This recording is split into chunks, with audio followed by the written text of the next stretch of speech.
¿Escuchado ustedes ese dicho popular que dice: nadie sabe cuánto pesa el costal sino el que lo va cargando? ¿Lo han escuchado? Ese era el dicho favorito de mi madre. Ustedes hubieran amado a mi mamá. Era una mujer con el don de gente bien desarrollado. Tenía un carisma, un sentido de humor impresionante. Siempre tenía una sonrisa en su rostro, una palabra de ánimo a flor de piel. Me recuerdo desde que yo era muy chiquito, mucha gente venía a casa, amigas de mi madre la visitaban. Recuerdo que a veces venían, le contaban alguna dificultad que estaban viviendo. Mi mamá siempre tenía una palabra de esperanza, una palabra de consuelo, un abrazo, una sonrisa para esas mujeres que venían a casa. Y yo estaba muy chiquito, recuerdo a veces jugando alrededor de ellas, y las señoras le contaban a mi mamá las diferentes dificultades que enfrentaban, y mi mamá siempre decía: no te preocupes, todo va a estar bien, tú vas a ver lo que Dios va a hacer contigo. Y las abrazaba, y las mujeres algunas veces escuchaba yo que le decían: María, ¿cómo quisiera tener una vida tan hermosa como la que tú tienes? Qué bueno que tú no tienes los problemas de nosotros, siempre estás sonriente, siempre estás contenta. Y mi mamá se ponía como una campeona, me recuerdo, y las abrazaba y las consolaba. Pero cuando toda la gente se iba y quedaba ella sola en la casa, yo estaba jugando a veces, yo creo que ella pensaba en voz alta, y cuando todos se iban, recuerdo que siempre mi mamá decía: nadie sabe cuánto pesa el costal sino el que lo va cargando. Y yo crecí en mi casa escuchando este dicho una y otra vez. Y la semana pasada, bueno, el domingo por la noche, para amanecer el lunes, yo me despierto, eran como para la 1:30, casi las 2 de la mañana. Yo me despierto y escucho ese dicho: nadie sabe cuánto pesa el costal sino el que lo va cargando. Y yo me despierto y digo: ¿qué? Luego conecté con mi mamá y dije: es el dicho de mi madre. Y de repente me quedo despierto y lo vuelvo a escuchar una vez más fuerte: nadie sabe cuánto pesa el costal sino el que lo va cargando. Oh Lord. Me acuerdo que me senté, me levanté, me senté, y le digo la verdad, por un momentito me preocupé. Me levanté, me fui a una pequeña oficina que tengo en casa, me tiro al piso y empiezo a hablar con Dios, y le dije: Dios, ¿qué es lo que me quieres hablar? ¿Qué es lo que me quieres decir? ¿Me estás diciendo que voy a estar con mi madre? Porque ese era el dicho favorito de mi madre. Y en ese momento, cuando yo estoy hablando con Dios, preguntándole a qué se debía esa voz que estaba escuchando, en ese momento Dios me lleva en el espíritu y me lleva a un lugar. No era este, pero era un lugar amplio, grande, y yo miraba que había mucha gente, estaba lleno de gente. Pero por la puerta principal, que era mucho más ancha que esta, yo miré que iba entrando gente, era bastante gente la que iba entrando. Interesantemente, cuando yo veo que la gente va entrando, miro que muchos de ellos venían cargando un costal muy parecido como este que tengo aquí. Muchos de los que entraban por la puerta venían cargando un costal. Yo sabía que ese costal estaba pesado por la forma como ellos caminaban. Yo lo miraba caminar con ese costal así, como que ya no podían. Agarraban el costal y se venían justo al frente de la plataforma. Yo estaba posicionado arriba, Dios me había posicionado en el frente de esa gente para mirar todo lo que estaba pasando. Y la gente venía con el costal, llegaba aquí al altar, ponían el costal en el altar, se arrodillaban y empezaban a decirle: Dios, ayúdame, mire este problema, ya no puedo, Señor, socórreme, ten misericordia de mí. Y yo miraba cómo Dios los abrazaba, miraba cómo Dios los consolaba a ellos, y de repente como que se les quitaba la angustia, parecía como que si Dios los estaba fortaleciendo. Pero lo interesante es que se levantaban agarraban el costal y salían con su costal de regreso hacia afuera. En ese momento yo estaba intrigado con lo que estaba mirando, y en ese momento oigo la voz de Dios que me dijo: ¿sabes cuánto pesa ese costal? Recuerdo que yo le dije: Señor, no sé. Podía imaginarme, porque veía que la gente caminaba como, tú sabes, cuando alguien lleva una carga pesada. Le dije: no sé cuánto pesa. Y el Señor me dijo puntualmente: ese costal es muy pesado, pero es una carga innecesaria. Lo que significa que no la tienen que llevar, me dijo Dios. Esa carga ellos no tienen que llevarla. Y yo le recuerdo que yo en ese momento, para ese momento yo ya había entendido de qué se trataba. Las palabras que estaba, con las que me desperté en esa madrugada, para ese momento ya era como una visión que Dios me estaba dando. Y yo le dije: Señor, pero ¿cómo lo van a saber que tienen una carga innecesaria que los está atropellando, no los deja avanzar, los está angustiando? ¿Cómo lo van a saber? Y fue en ese momento cuando vino lo que yo le pudiera llamar la revelación de Dios. Y Dios me permitió en el espíritu mirar adentro del costal lo que había, lo que estaba dentro, que no lo tenían que llevar, pero igual lo estaban cargando. Y era muy desesperante porque no podían caminar. Yo me daba cuenta que no podían caminar rápido, caminaban muy lento, agachados, cabizbajo, triste, por una carga que no los dejaba avanzar. Y en ese momento Dios me permite mirar en el costal lo que había adentro, y de eso les quiero hablar en este día. En este día yo quiero, déjenme subo este costal para acá.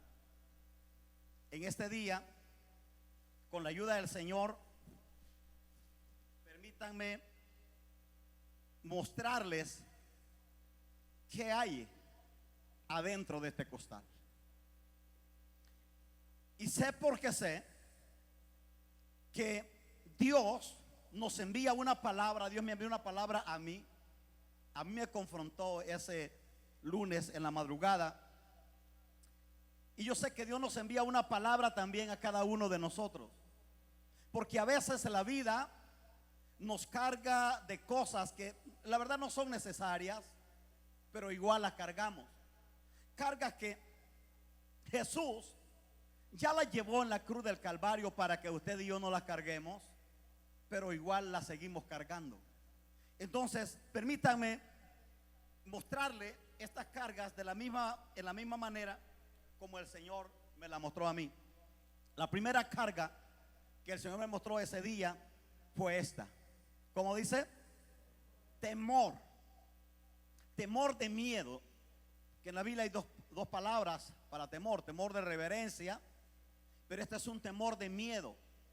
Un miedo a lo que puede pasar, un miedo a la mala noticia, un miedo a enfrentar una nueva etapa de la vida, un miedo al mañana, lo cual es una carga innecesaria.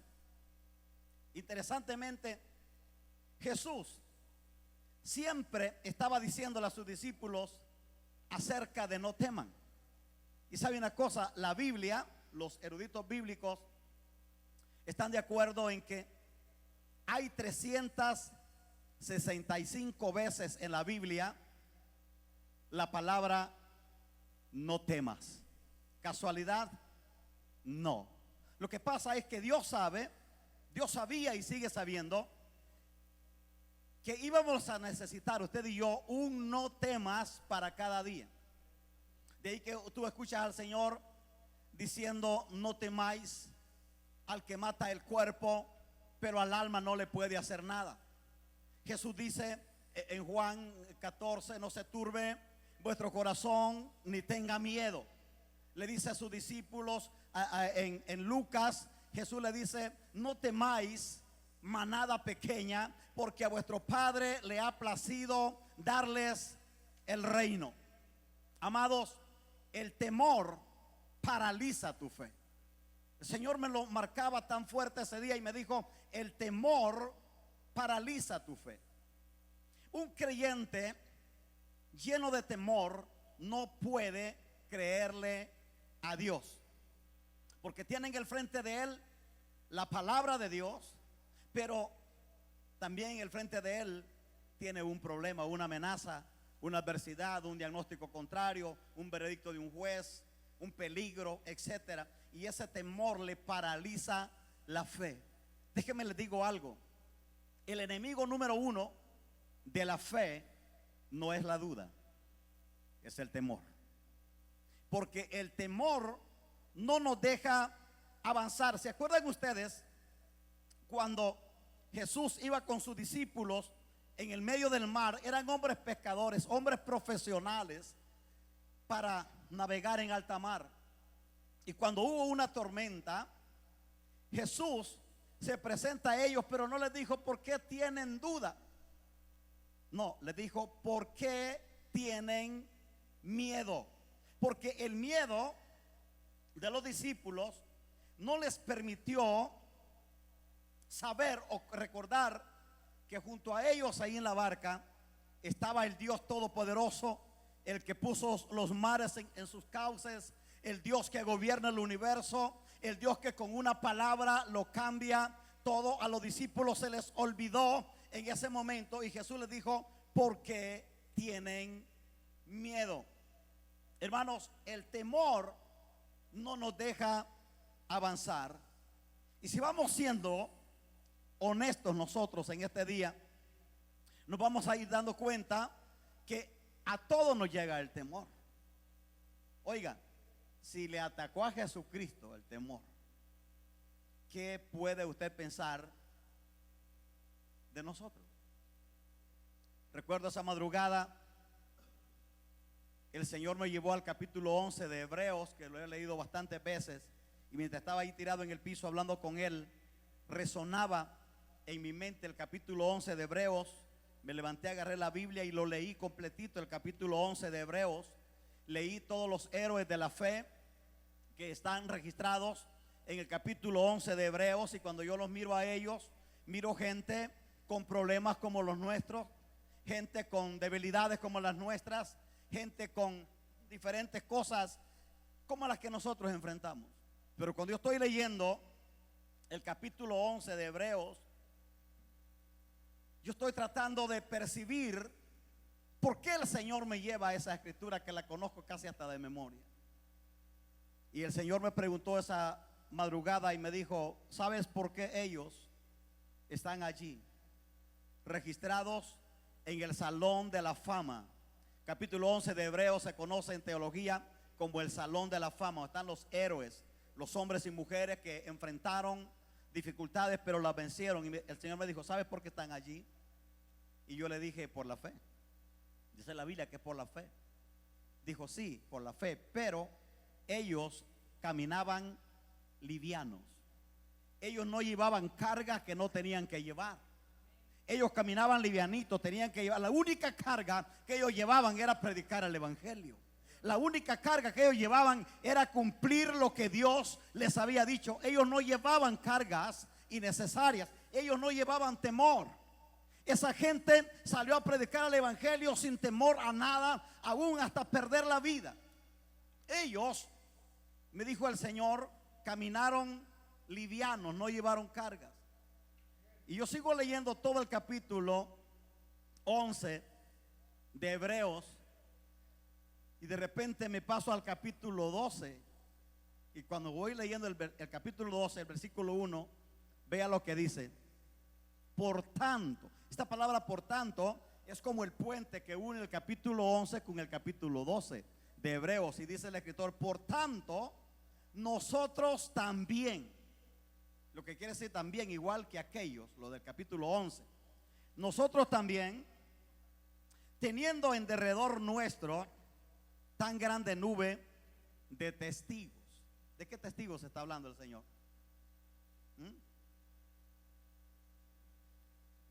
Está hablando de los héroes de la fe del capítulo 11. O sea, el capítulo 12 es la secuencia del capítulo 11.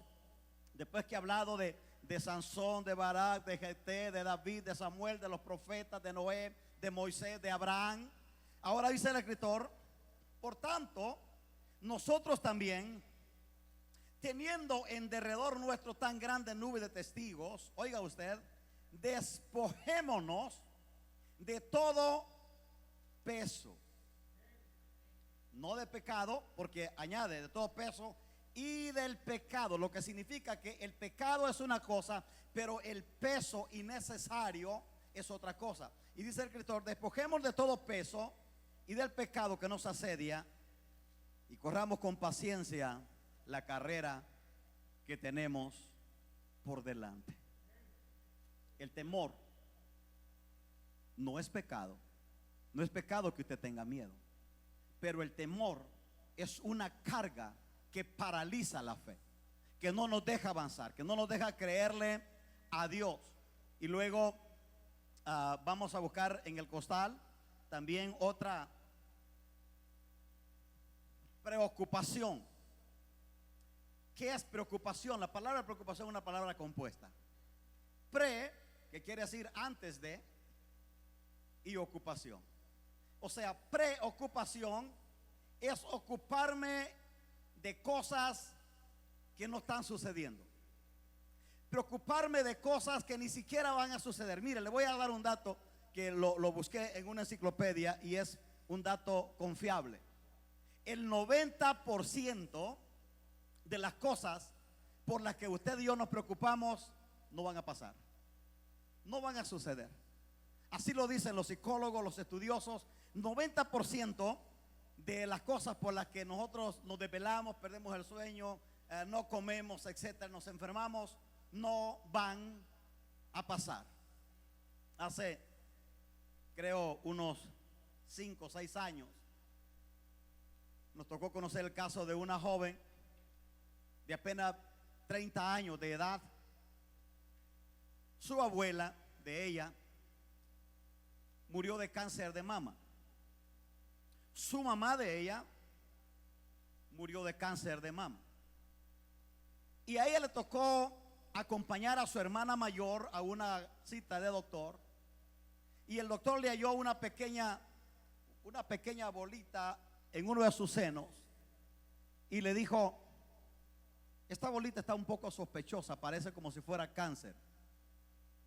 Y cuando mira su historial, que su abuela había muerto de cáncer, su mamá murió de cáncer, y ella, esta muchacha, no la muchacha que le voy a hablar, sino la hermana de ella, tiene una bolita que parecía cáncer de mama.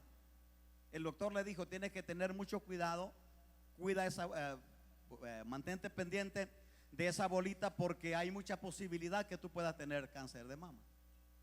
La muchacha, su hermana menor, está escuchando lo que el doctor le está diciendo a su hermana mayor. Para la siguiente semana ella hizo los arreglos para ir con un doctor y que le cortaran sus 2 senos. 30 años, con toda su vida por enfrente. ¿Quién le podía asegurar a ella que iba a tener cáncer de mama? Preocupación. Se preocupó, se ocupó de algo que ni siquiera iba a pasar. O sea, la preocupación nos consume la fuerza para avanzar. La preocupación nos consume la fuerza para servir. La preocupación nos consume la fuerza para trabajar. Una persona preocupada no puede ser efectivo ni en su trabajo, no puede ser efectivo ni en su familia, no puede ser efectivo tampoco en la iglesia, porque está preocupado. Tiene 1001 cosas en el frente que nunca van a pasar, pero está preocupado. Entonces la preocupación, me decía el Señor, está dentro de ese costal, pero no la tienen que cargar mis hijos. Ellos no tienen que cargar preocupaciones, porque yo, cuando morí en la cruz del Calvario, llevé cada una de sus cargas, llevé cada uno de sus problemas, y no hay nada ni nadie que les va a hacer daño, porque yo estoy con ellos. Me lleva el Señor a este pasaje, Mateo 6:25. Jesús hablando dice: no os afanéis por vuestra vida, que habéis de comer o que habéis de beber, ni por vuestro cuerpo, que habéis de vestir. ¿No es la vida más que el alimento y el cuerpo más que el vestido?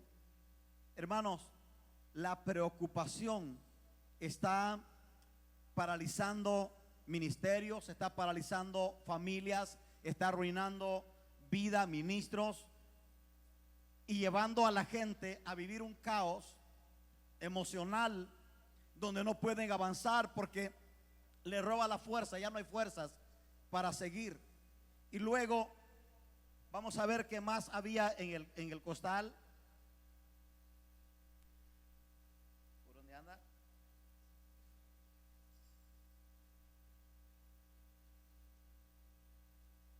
Déjeme ver que se me escondieron. Ansiedad. ¿Cuántos saben lo que es la ansiedad? Ansiedad. ¿Qué es ansiedad? Ansiedad es un sentimiento de angustia por algo real o imaginario. La ansiedad socava la confianza en Dios. Hermanos, déjeme, hablamos con confianza, porque la manera que me están mirando me están infundiendo confianza. La ansiedad socava la confianza que tú y yo tenemos en Dios. Un creyente ansioso o con ansiedad es un creyente que no puede confiar en Dios. Aquí tienen el frente, los eruditos bíblicos dicen que hay por lo menos como unas 40,000 promesas en la Biblia. Todas ellas son para usted. Todas ellas son para los hijos de Dios. 40,000 promesas. Pero la ansiedad no me permite ver las promesas de Dios. Entonces podemos decir promesas de Dios versus ansiedad. Cuando hay ansiedad en el corazón, en el espíritu, en el alma, tú puedes estar leyendo la mejor promesa de Dios. Dice en el Salmo 27: Jehová es mi luz y mi salvación, ¿de quién temeré? Jehová es la fortaleza de mi vida, ¿de quién me voy a atemorizar?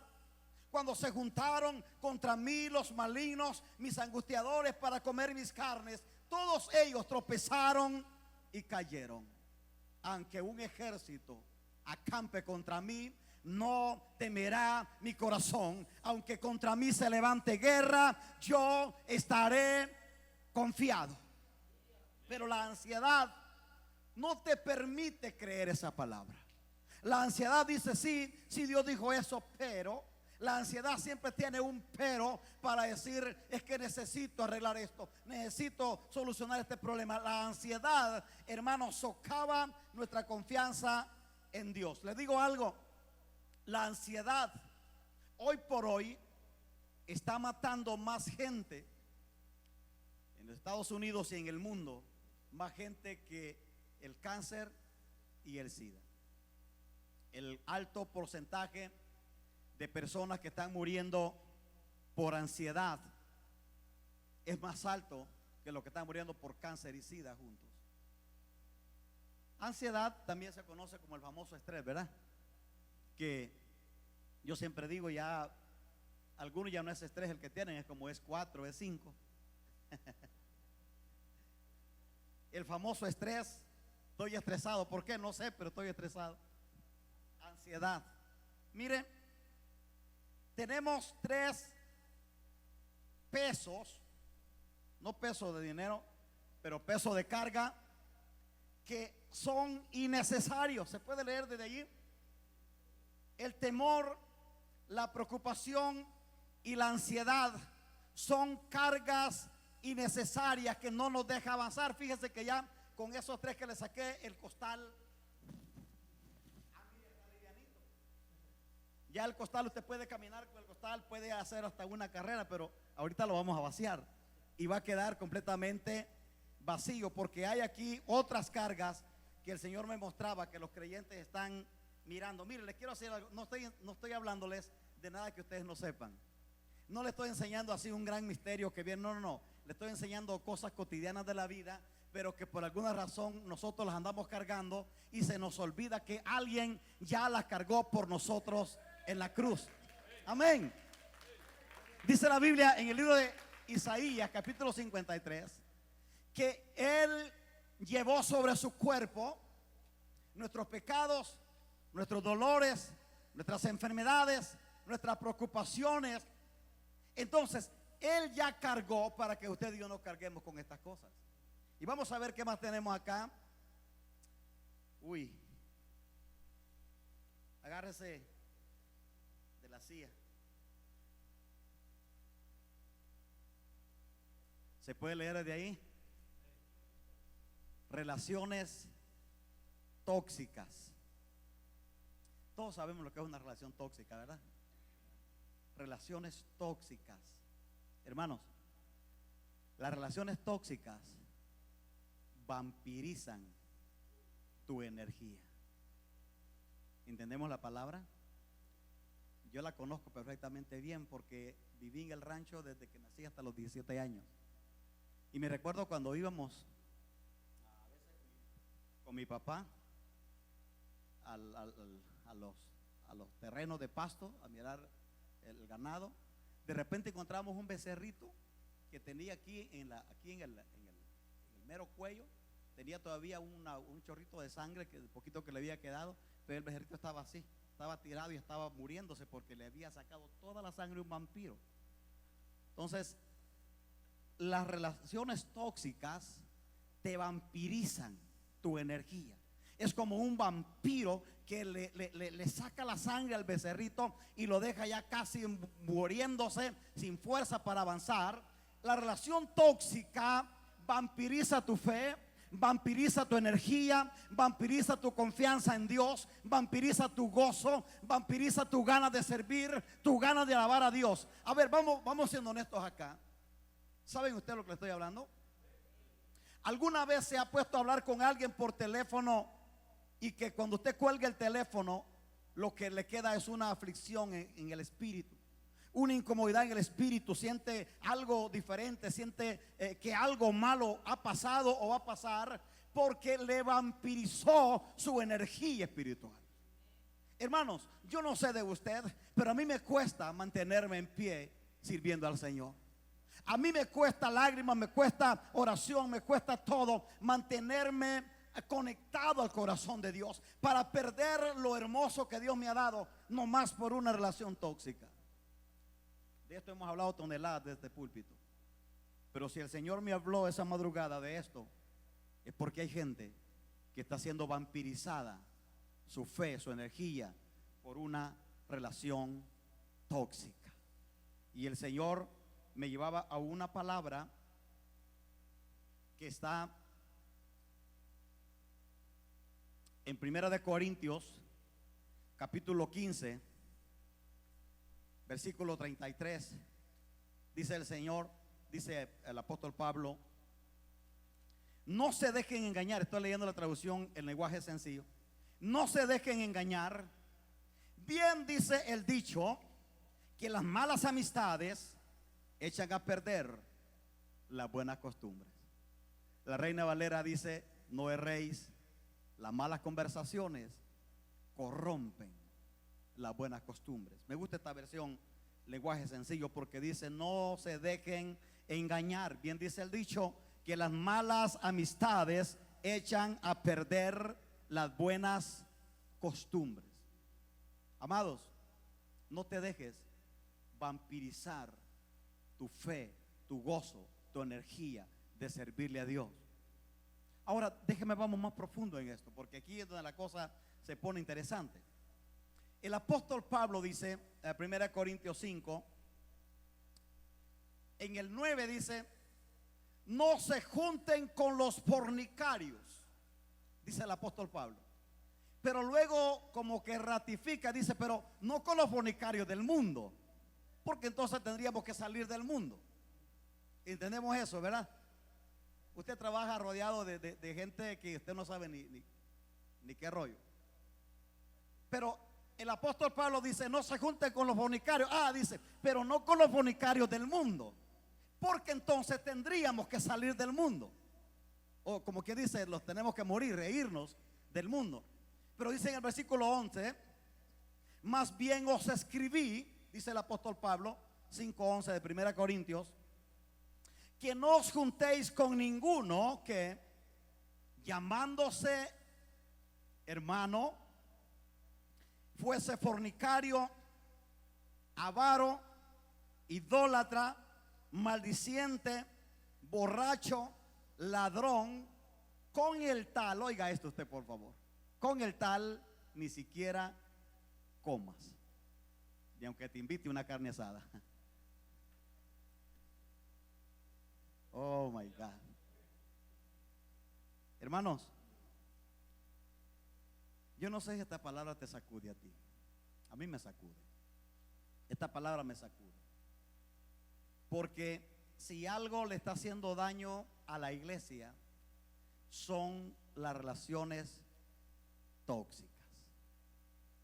Conozco cientos y cientos de creyentes que tienen potencial, que tienen habilidades, que tienen dones, que tienen unción, que tienen todo lo que cualquier creyente pudiera tener para hacer la obra de Dios, pero no se quieren deshacer de sus relaciones tóxicas. Vamos a hablar en buen salvadoreño. No se quieren deshacer de sus vampiros, que les vampirizan su energía, que les quitan su fe, que les quitan el gozo. Y el Señor me decía, esas cargas, esas relaciones tóxicas no los van a dejar avanzar. Ellos pueden estar orando, ellos pueden estar ayunando, ellos pueden estar haciendo todo lo que necesariamente tienen que hacer, pero aquí hay alguien que le está chupando la unción, le está chupando la energía, le está chupando el gozo, le está chupando las ganas de servir.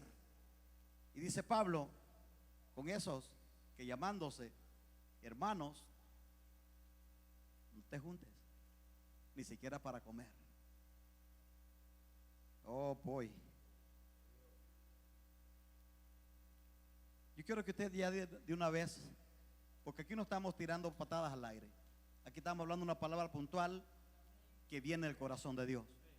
Yo quiero que este día usted empiece a recordar con quién usted invierte su tiempo, con quién pasa tiempo, con quién es que invierte su tiempo, con quién es que habla mucho, con quién por teléfono, con quién se reúne para tener un momento de convivio, con quién y para qué, con quién y para qué. Si esa reunión no te está llevando a nada productivo, si no está alimentando tu fe, si no está metiéndole fuerza a tu fe, ¿para qué pierde su tiempo? Hermanos, lo que menos tenemos los cristianos en esta tierra es tiempo. El tiempo se nos termina. No tenemos tiempo para hacer todo lo que quisiéramos hacer, porque el tiempo es oro. El tiempo, decía mi padre, es como oro. Cuídalo. ¿Cómo voy a echar a perder un tiempo precioso que Dios me ha dado, que no sé cuánto más tiempo voy a tener, nomás por un ingrato que no le importa nada a la vida cristiana y me está metiendo veneno de toda clase para matar mi fe? Por favor. Sí, yo estoy hablándole con todo mi corazón, le hablo con corazón de padre y le digo, cuide con quien invierte su tiempo. Entonces mire, ya tenemos 4 cargas que no las deberíamos de llevar. Tenemos el temor, las preocupaciones, la ansiedad y relaciones tóxicas. Yo he orado al Señor por este día, he orado con todo mi corazón y vengo creyendo que ahorita mismo el Señor le va a empezar a revelar a usted cuántas de estas cargas están ahí en su costal. Por eso el tema de este mensaje es cuánto pesa el costal. Y este día vamos a mirar cuántas cargas hay dentro de nuestro costal, porque todos tenemos un costal. Y estoy hablando en términos figurados, no se preocupe.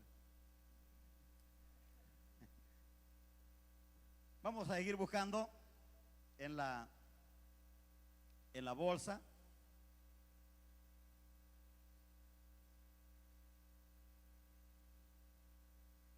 aquí está uno.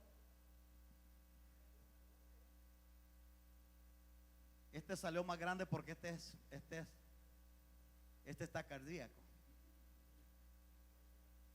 Pecados no confesados. Ayer hablamos con los hombres aquí, aprovechando que estábamos solos. Hablamos con transparencia. Y miren, las hermanas me miren así, pastor, pero pero no hablamos mal de ustedes, hablamos bien. Sí. Nomás que hablamos de hombre a hombre. Pero ¿saben lo primero que el diablo hace con un creyente que peca? ¿Saben lo primero que hace? Shh, no le digas a nadie. ¿Alguien te miró? No. Entonces, así que quiere decir que muera. Entre calladitos se ve mejor. El diablo es experto para hacer estos entierros, hermano. Y aquí es donde el Señor me ministraba de esto con mucha claridad. Hay una gran cantidad de hombres de Dios, oiga esto, de hombres de Dios, de líderes, de hombres que tienen potencial, pero por el qué dirán, porque qué va a pensar la gente. Yo soy el predicador, yo soy el pastor, yo soy esto, lo otro. Tienen un entierrito por allí que tarde que temprano va a ser descubierto, y cuando sea descubierto va a ser los estragos más grandes que jamás haya vivido en la vida. Y esto, pecados confesados, ¿qué es lo que produce un pecado no confesado en la vida de un creyente? Una carga, y es una carga innecesaria, porque la primera carta universal del apóstol Juan, capítulo 1, versículo 7, dice que la sangre de Jesucristo nos limpia de todo pecado. Pero el diablo dice no, porque se van a dar cuenta, ya no te van a creer, ya no te van a respetar, ya no te van a seguir, etcétera, etcétera. Mejor manténlo escondidito. Hermanos, los grandes escándalos sexuales que se viven ahora, no afuera, dentro de la iglesia.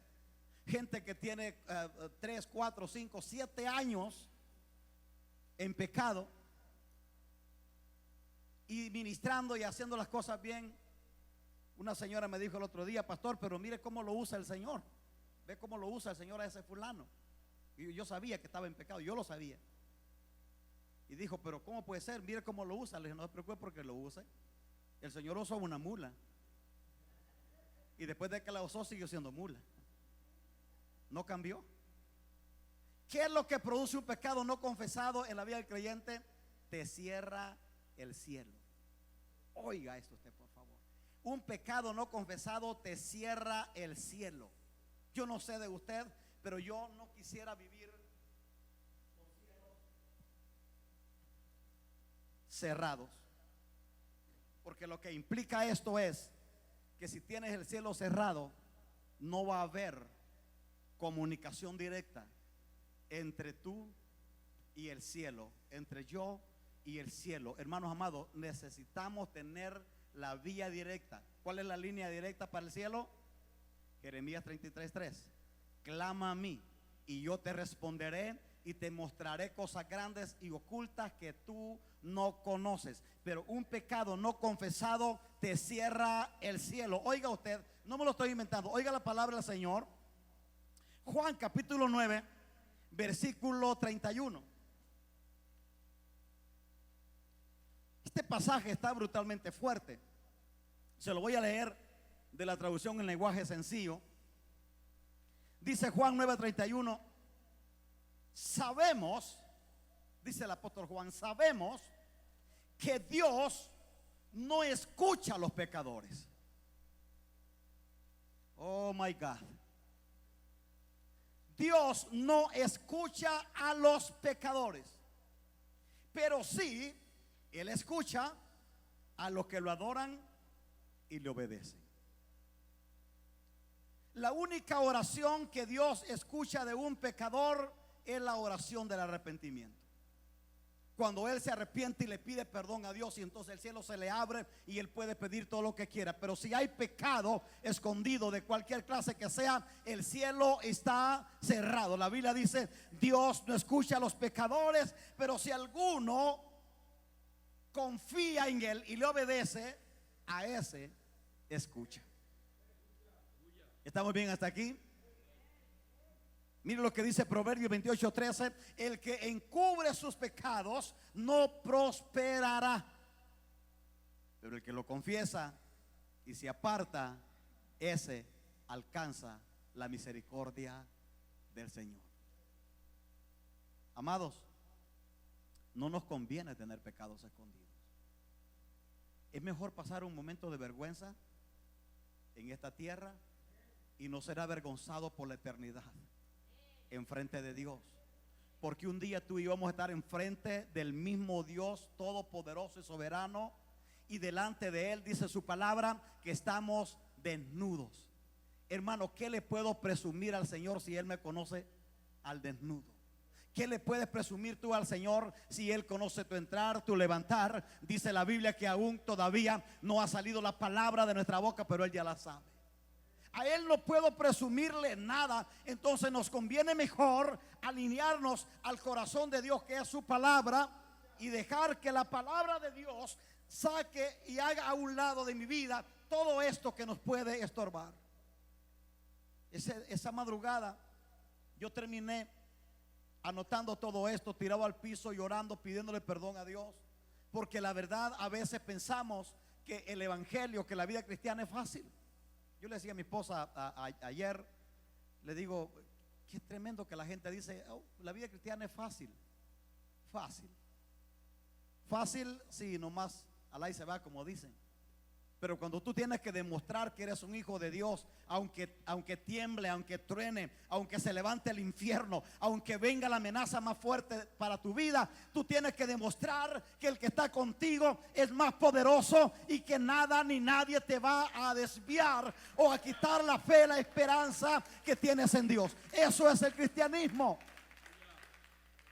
El domingo pasado yo les hablaba cuando metieron a la cárcel a los apóstoles. Los amenazaron de que no siguieran predicando, pero a estos hombres no les importó que le cortaran la cabeza. Pedro dijo, juzguen ustedes, ¿es lícito obedecer a ustedes antes que a Dios? O sea, la vida cristiana, hermanos, se fundamenta únicamente en este principio: confianza plena en Dios, confianza absoluta en Dios. No en lo que la noticia dice, no lo que dice el diagnóstico, no lo que dice la amenaza. No, la vida cristiana se fundamenta en la confianza plena en Dios. Ya son 5 las veces que el diablo ha diagnosticado mi muerte, ha pronosticado mi muerte. Ya son 5 ocasiones que yo debería de haber muerto. Un día esto se las voy a platicar en detalle. 5 ocasiones donde yo debería haber muerto. Ahora mismo yo, de acuerdo al hombre, yo debería estar muerto ya. Pero estoy enfrente de ustedes hablándole la palabra porque hay un Dios en el cielo que tiene el control de mi vida. Él tiene el control de tu vida. Y aunque el cielo y la tierra tiemble o se caiga, la palabra de Dios seguirá firme. La palabra que Dios te ha hablado a ti. Nada ni nadie, denle ese aplauso a la fidelidad de Dios. Nada ni nadie va a arrebatar tu vida. Yo adopté un eslogan que lo aprendí de un pastor de Colombia hace muchos años. Lo aprendí, lo hice mío y lo vivo en medio de cualquier circunstancia. El hombre de Dios es inmortal hasta cumplir el propósito de Dios en esta tierra. Y la mujer de Dios es inmortal hasta cumplir el propósito de Dios en esta tierra. No importa lo que un diagnóstico diga, no importa la amenaza, no importa lo que el diablo quiera levantar. Si Dios todavía, Él tiene control de tu vida, nada ni nadie te va a poder hacer daño. Tenlo por seguro que la palabra de Dios lo dice. Y si Dios lo dice, es verdad. Él no miente. Entonces, bien importante que entendamos que debemos de mantener el cielo abierto. ¿Cómo se mantiene el cielo abierto? Confesando todo pecado cometido a Dios. Usted no espere ir a la iglesia para confesar su pecado. Usted no espere estar en un culto. No, usted en el momento que usted sabe que ofendió a Dios, en ese momento pídale perdón a Dios, y en ese mismo momento Dios lo lava con su sangre, lo limpia, y dice la Biblia que Él nunca más se acuerda de sus pecados y transgresiones. Vamos a avanzar porque aquí en la bolsa hay mucho todavía que sacar.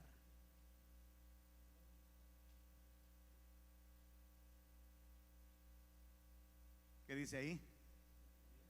Resentimiento. ¿Cuántos saben lo que es un resentimiento? Ay, ay, ay, hermano. Este ya casi se quiere convertir como en el pan de cada día de las personas. ¿A cuántos los han ofendido alguna vez? A ver, las manos arriba. ¿Cuántos han sido ofendidos? Mire, todos. Baje sus manos. ¿Cuántos han ofendido alguna vez?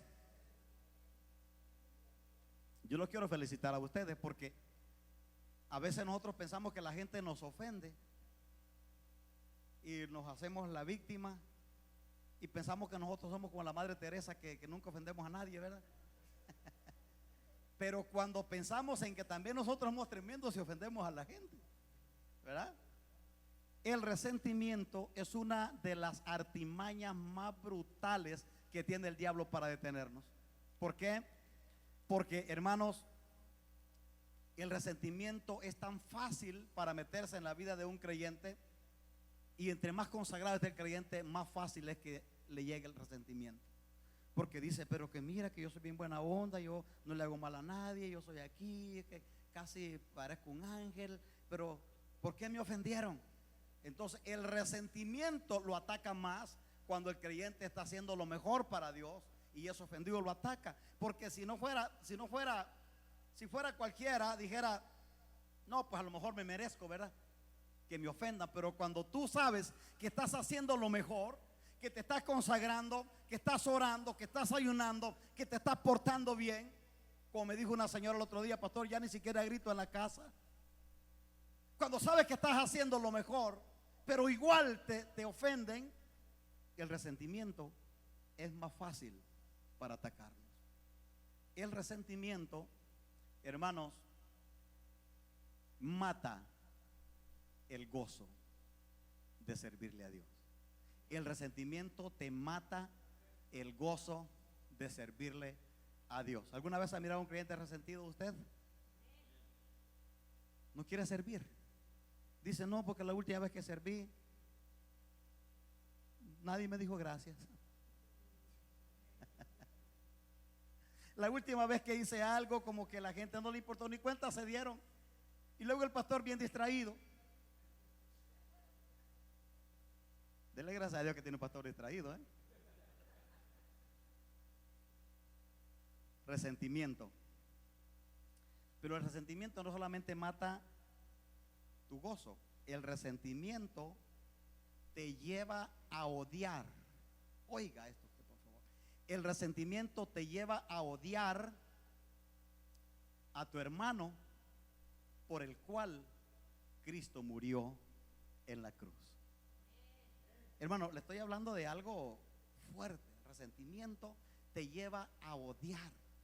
Mire, odiar a una mujer o a un hombre por el cual Cristo murió en la cruz significa igual que odiar a Cristo. Nunca he escuchado a ustedes los creyentes que dicen, hermano, a Dios, a Él lo que me pida. Él es mi Dios, papi, tú sabes que te amo, pero este desgraciado, este nomás no. Desgraciado no es mala palabra, es una persona que ha perdido la gracia. Para aclarar.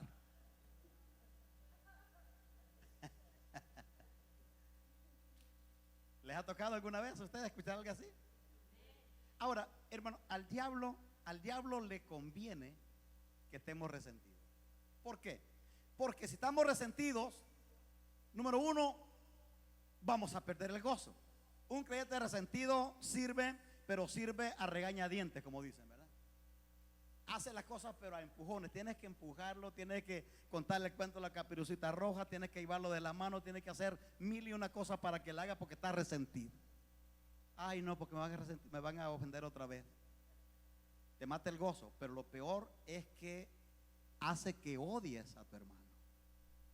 Y eso ya es un asunto de muerte. ¿Se acuerdan ustedes de Caín y Abel? Es una historia que está en el libro de Génesis.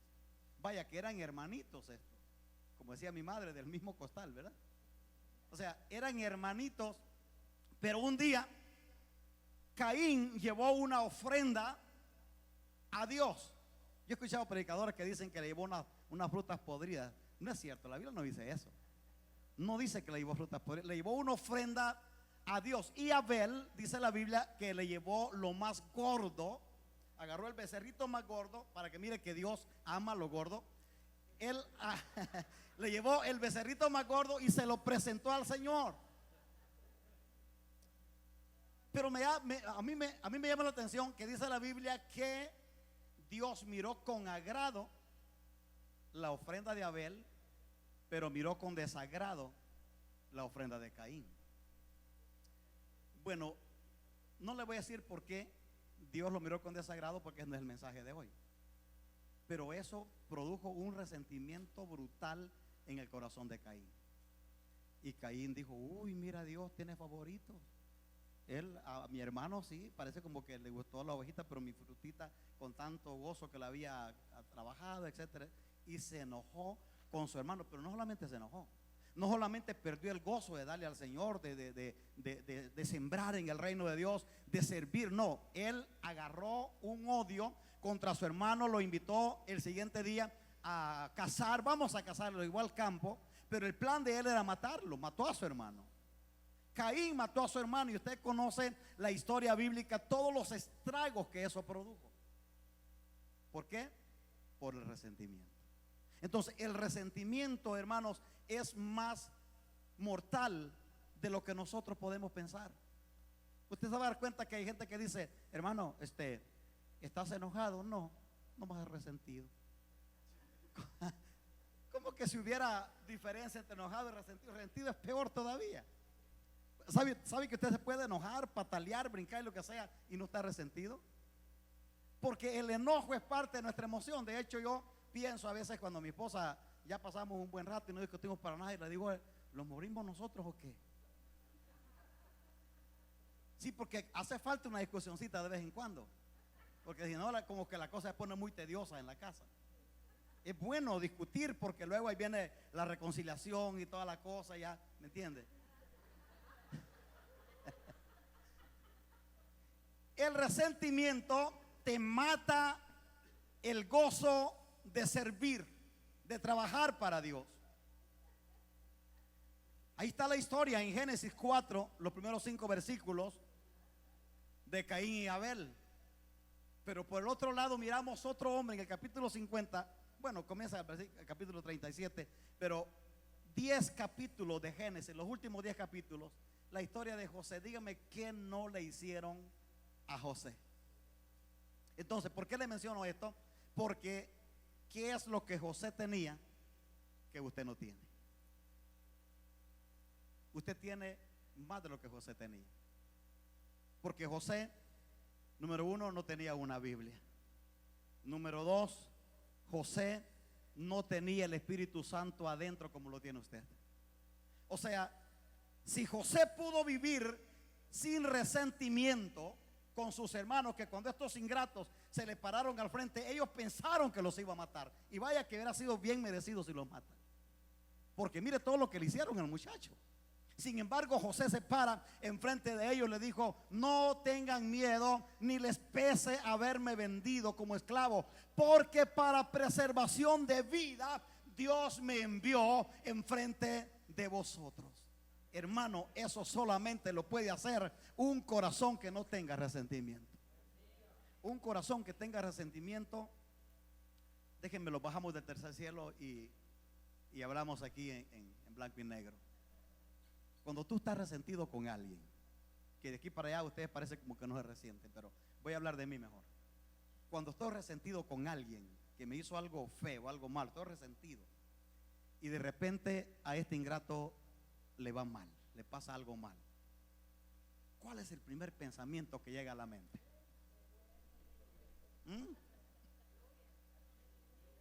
Sí, Señor, gracias que te acordaste de este ingrato. ¿Por qué te habías tardado tanto, Padre? así a jueguito lento está mejor para que aprenda, para que se arrepienta. O sea, porque somos tremendos, hermanos. Nosotros pensamos que Dios está como diciendo, mi hijo, mira lo que está pasando aquí, es por ti. No, Dios no es así. Dios no es resentido. Él es un Dios perdonador, lleno de misericordia. Pero nosotros resentidos pensamos que a aquel le va mal, nomás porque no nos saluda a nosotros el otro día, o porque habló mal. Estoy hablando un buen español de ustedes. Es cierto, hermano. Es cierto, cuando alguien te ha hecho mal y de repente lo para el policía y dice, ay, Señor Padre, está bien que me ofendió, pero no, por favor, no, que no. Como que si fue por eso no, lo paró porque la luz quemada o la placa está vencida, etcétera. Pero no es porque ofendió a nadie. Uno piensa que a la gente le va mal entre los matrimonios, que esta no es una conferencia para matrimonios, pero ¿a poco no es cierto que cuando hay un pleitecillo entre los matrimonios, que eso es normal, ¿verdad? Y hay un pleitecito y de repente le va mal al cónyuge, se tropezó el dedo gordo, se le infectó el callo o lo que sea. Ya te lo dije, por andar aquí portándote mal con el siervo del Señor o con la sierva, ¿verdad? No, no es cierto, nomás que no se limpió bien la uña y se le infectó. Pero luego pensamos que es que le pasó porque se portó mal. ¿A poco no? O nomás a mí me pasa. Amén, dice el hermano.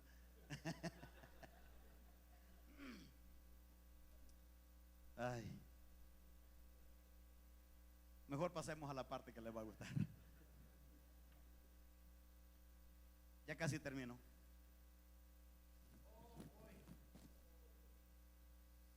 Y mire, este viene hasta con un chonguito. ¿Se puede leer desde ahí? Un peso innecesario. ¿A cuánto les gustan las redes sociales? Algunos dicen no. El que esté libre de pecado, que tire la primera piedra. Hermanos, déjenme, vamos a hablar las cosas como son. Las redes sociales no son buenas. Aunque si usted mira en la Biblia claramente dice que los apóstoles del Señor, rompiendo sus redes, siguieron al Señor. Pero no son malas las redes sociales, porque usted puede predicar el evangelio en las redes sociales. Usted puede poner un pensamiento que va a bendecir a alguien allá al otro lado del mundo. No es mal. Lo malo de las redes sociales es cuando te roban el tiempo de Dios. Las redes sociales te roban el tiempo que le corresponde a Dios. Ya no hay tiempo para orar, ya no hay tiempo para leer la Biblia, ya no hay tiempo para tener comunión con los hermanos, ya no hay tiempo para venir a la iglesia, porque hay que atender que va a pasar el programa de la doctora Polo y no me la quiero perder. ¿Verdad que saben quién es la doctora Polo, verdad? Caso cerrado. Las redes sociales te roban el tiempo de Dios. Miren, hermanos, lo más hermoso que nos puede pasar a usted y a mí es poder manejar estas cosas. Lo que le voy a decir a lo mejor va a causar desagrado o disgusto en algunas personas que nos pueden estar escuchando. No es ninguna herejía, no voy a decir ninguna blasfemia. Pero si las redes sociales hubieran existido cuando Cristo anduvo aquí en la tierra, Él hubiera tenido su mejor página de Facebook, de Twitter, de Instagram. Y usted va a decir, pastor, sí. ¿Por qué? Porque este puede ser una herramienta para predicar el evangelio. Mire, ahorita mismo estamos nosotros transmitiendo en vivo. Aquí los tengo a ustedes, pero allí, en línea, tengo miles de personas alrededor del mundo que están escuchando el mensaje de salvación. Entonces, las redes sociales no son pecado. Dios no tiene ningún problema con las redes sociales. El problema es que nosotros las administramos mal. O sea, no piense usted que porque usted diga, uy, yo no tengo redes sociales, usted ya es más santo que otro. No, porque a lo mejor no fallo aquí, pero fallo en otra cosa.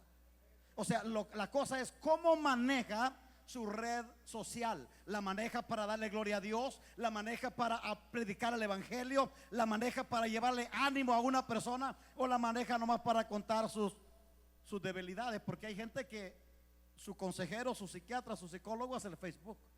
Usted mira que en la mañana se levantan, ay, ahora sí amanecí bien triste, ahora que ya no pude comer, que no dormí, que me pasa esto. ¿Qué es eso? A nadie le importa saber eso. Pero si usted pone en su página de Facebook, Jesucristo te ama y te ama entrañablemente, y pum, pone allí el pasaje bíblico, con amor eterno te he amado, dice la palabra del Señor en Jeremías. Si usted pone pasajes de la Biblia, usted va a bendecir a mucha gente alrededor del mundo. Pero las redes sociales tengo que manejarlas yo, no ellas manejarme a mí. Entonces es ahí el problema. O sea, no nos vayamos al otro extremo y pensar que ya no nos vamos a juntar con nada de esto. No, o sea, son asuntos. El otro día me acordé de esto. El otro día andábamos comprando, creo que estas bocinas andábamos comprándolas allá en el Guitar Center, y me encontré con un hermano y me dijo, ¿pero qué vas a hacer con esas bocinas? Y le dije, no, porque el sonidito que tenemos en la iglesia ya no está trabajando y queremos comprar otras nuevas. Es lo que no entiendo los pentecostales, me dijo. Dime cuándo Jesús anduvo con bocinas predicando allá, cuando él estuvo aquí en la tierra, me dijo. Y le dije, tienes la razón, la verdad no andaba bocinas él, no tenía bocinas. Y le dije, ¿y de dónde vienes tú? Oh, me dijo, vengo, creo que de Sierra Vista. Oh, ¿y cómo viniste hasta aquí? No, pues en mi carro. Dime cuándo Jesús anduvo en carro. Él nomás andaba a pie, ¿verdad?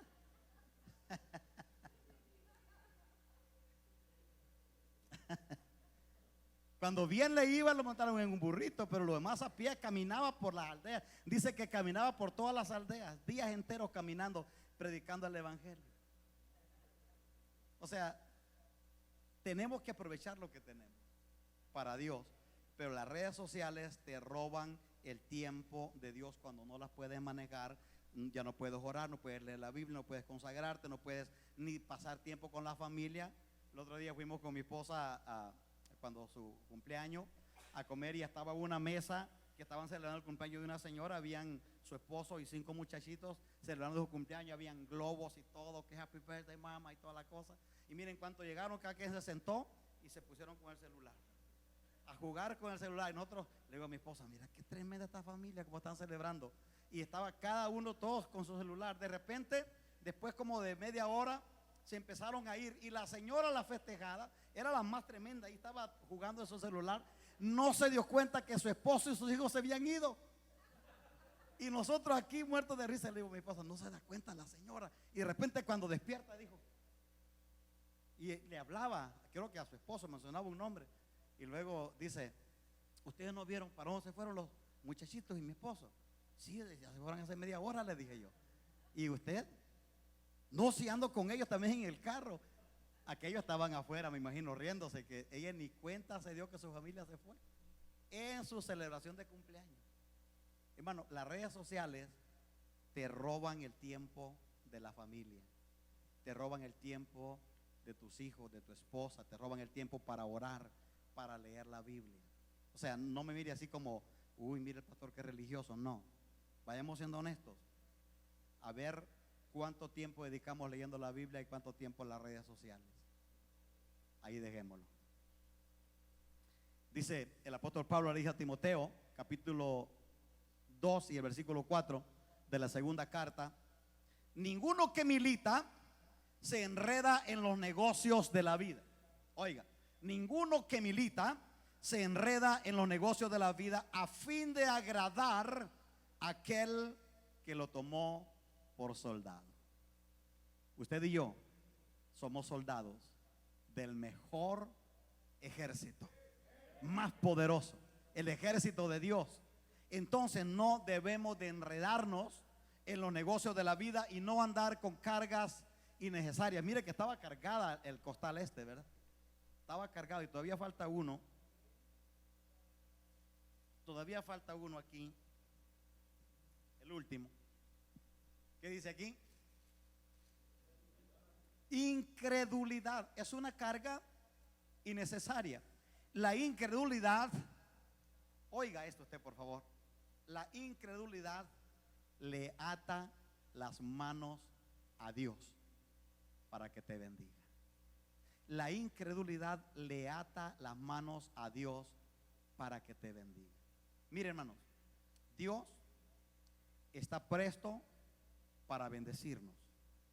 Dios nos quiere sanar. Dios nos quiere prosperar. Dios nos quiere bendecir.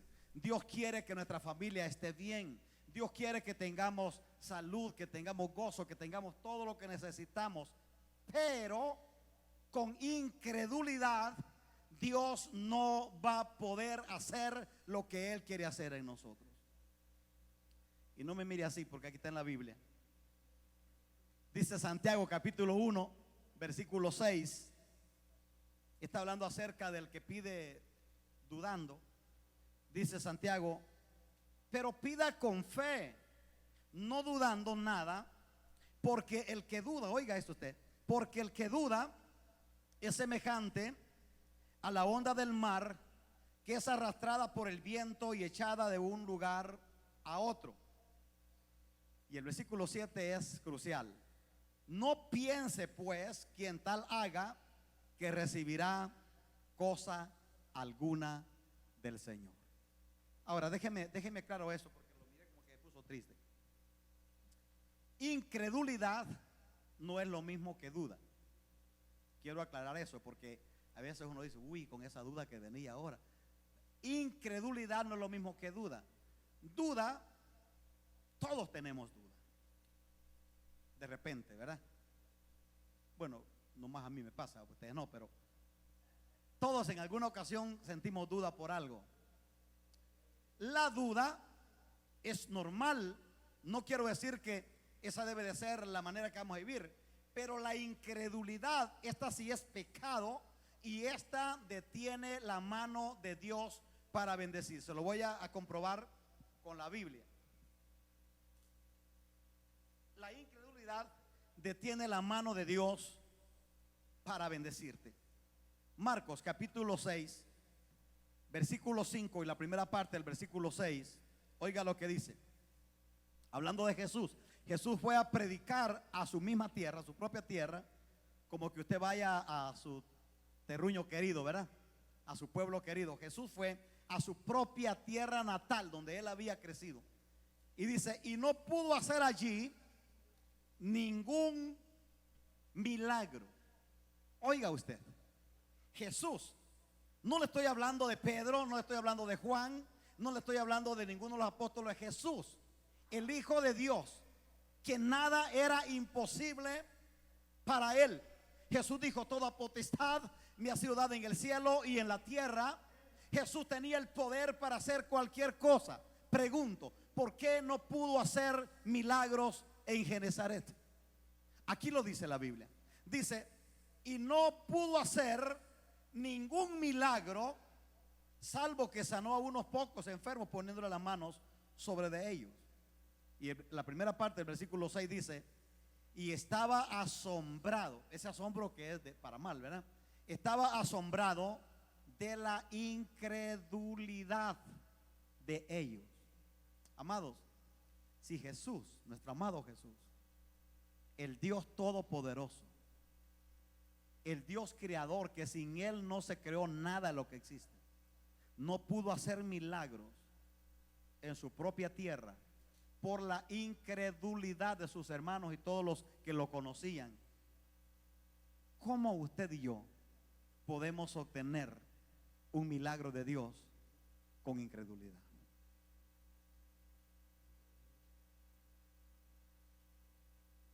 La incredulidad le ata las manos a Dios para que Él nos lo bendiga. Le voy a decir algo. Cuando pasamos un momento difícil en la vida, todos pasamos momentos difíciles. El que tiene aquí en el frente ahorita parece un ángel, pero no, es de carne y hueso como usted también. Y tiene sus problemas fuertes, ¿verdad? Ahora, Cuando pasamos un momento difícil en la vida, que sabemos que estamos enfrente de una amenaza de muerte, que estamos enfrente de algo que es más grande que nosotros, entremos en materia. Como hijos de Dios, ¿qué es lo ideal que tenemos que hacer?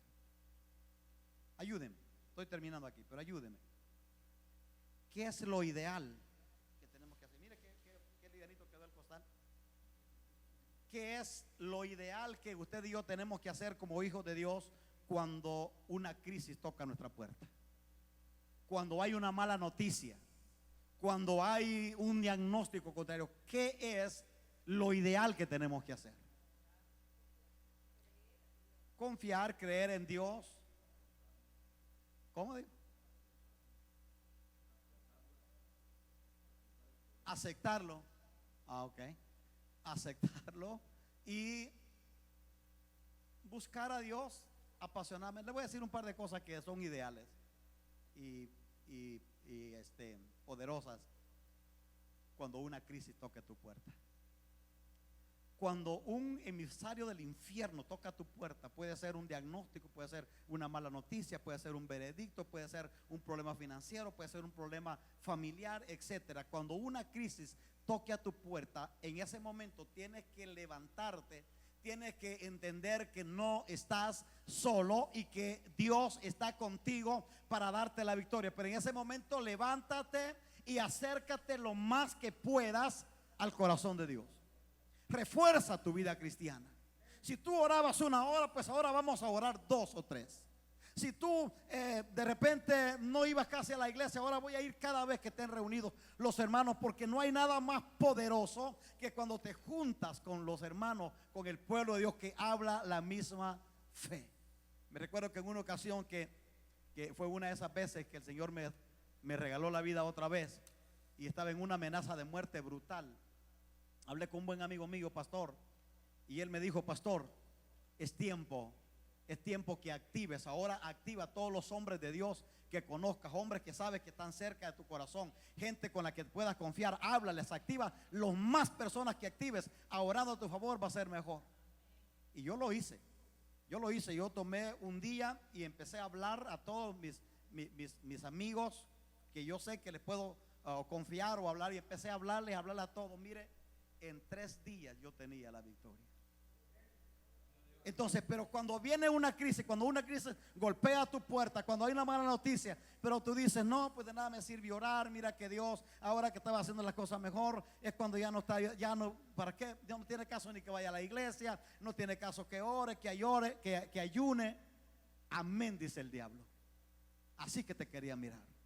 Porque mire, no hay ningún problema. Dice la Biblia en Isaías capítulo 54 y el versículo 17 en la traducción en lenguaje actual dice que todavía no se ha inventado un arma que te pueda destruir. La Reina Valera dice: ninguna arma forjada contra ti prevalecerá. No se ha inventado un arma que pueda destruirte si Cristo está contigo. No hay ninguna arma que te pueda quitar el gozo, que te pueda desconectar del corazón de Dios si Él está contigo. Entonces, cuando viene un diagnóstico, dele ese aplauso a la presencia del Señor.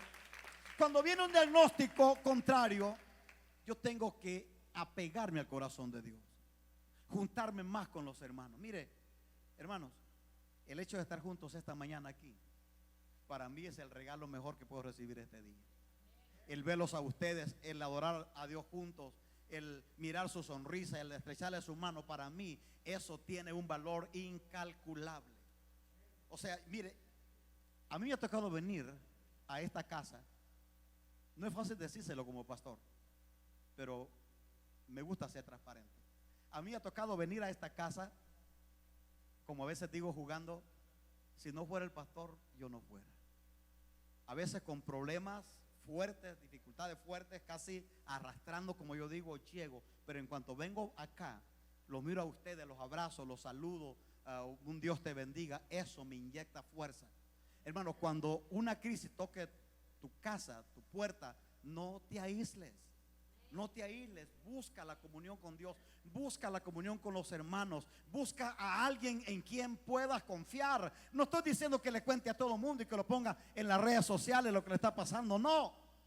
Busque a alguien, por eso tiene autoridades espirituales con quien puede confiar y decirle: mire, estoy en este problema, me está pasando esto, haremos juntos. Dice Jesucristo, dijo: si dos se ponen de acuerdo en esta tierra acerca de cualquier cosa que pidan, será hecha por nuestro Padre que está en los cielos. Busque a alguien de confianza con quien pueda hablar sus cosas. Pónganse de acuerdo y usted verá los resultados. Hay victoria, hermanos, en la comunión unos con otros. Hay victoria cuando buscamos a Dios por las madrugadas, por las noches, a toda hora. Hay victoria cuando nos conectamos a la palabra de Dios. Hay victoria. Póngase sobre sus pies, por favor. Le quiero preguntar algo, terminando ya aquí. ¿Qué vamos a hacer con esta palabra? Porque esta palabra se puede quedar como un mensaje más de domingo. Bueno, el pastor recibió una revelación de Dios, qué bonito, ¿verdad? Ahí se puede quedar. No, el éxito de esta palabra es cuando usted y yo miremos para acá, mire para acá. Estas son cargas innecesarias que nos van a robar el gozo, nos van a robar la fuerza, nos van a robar la alegría, nos van a robar todo lo hermoso que Dios nos ha dado. Dice Jeremías 29:11 que los planes de Dios para usted y para mí son planes de bien y no de mal. Son planes de abundancia y no de calamidad. Dios, manantial de amor, Dios tiene planes específicos y hermosos para ti.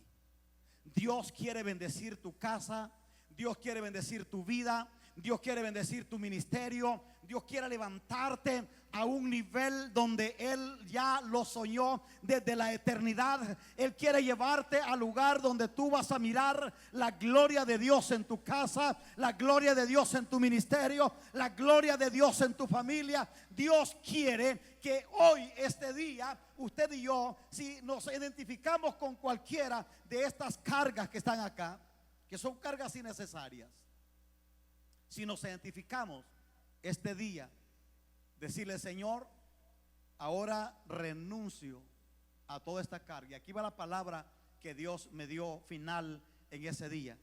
Dios me dijo: dile a mi pueblo que lleven todas estas cargas al altar, pero que las dejen allí.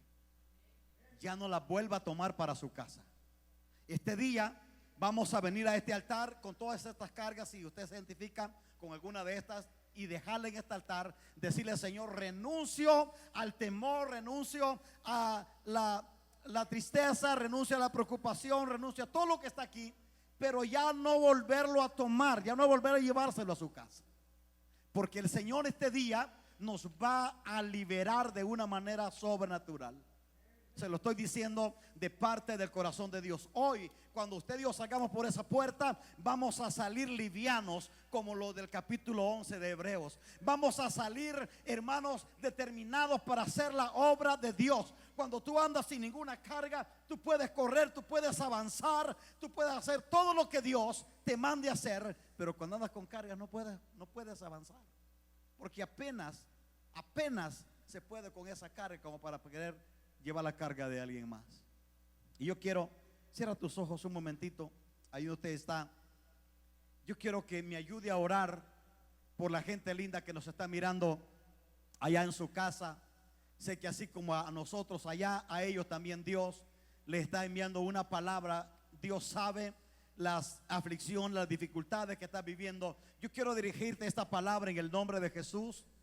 Deja tus cargas en las manos de Dios. Si todavía no has aceptado a Cristo como tu Salvador personal, este es el día para entregarle tu corazón al Señor. Y si ya tienes a Cristo en tu corazón, este es el día de decirle: Señor, ya miré todas esas cargas. Si te identificas con una de ellas, suéltala en este día y ya no la recojas más, porque hay planes de Dios para tu casa. Ayúdeme a orar por la gente que nos está mirando allá en su hogar. Padre, en el nombre de Jesús, te pido que bendigas a cada hombre y a cada mujer, cada familia que nos está mirando allá en su casa. Quizás ellos llevan cargas que los tienen agobiados, que no los dejan avanzar, pero ahora, Dios, tú nos has hablado y nos has enseñado que son cargas innecesarias, cargas que no las debemos de llevar. Te pido, Dios, que las quites de sus vidas y que ellos puedan caminar liviano para hacer tu obra. En el nombre de Jesús declaro una palabra de bendición para cada uno de aquellos que los están mirando en sus hogares.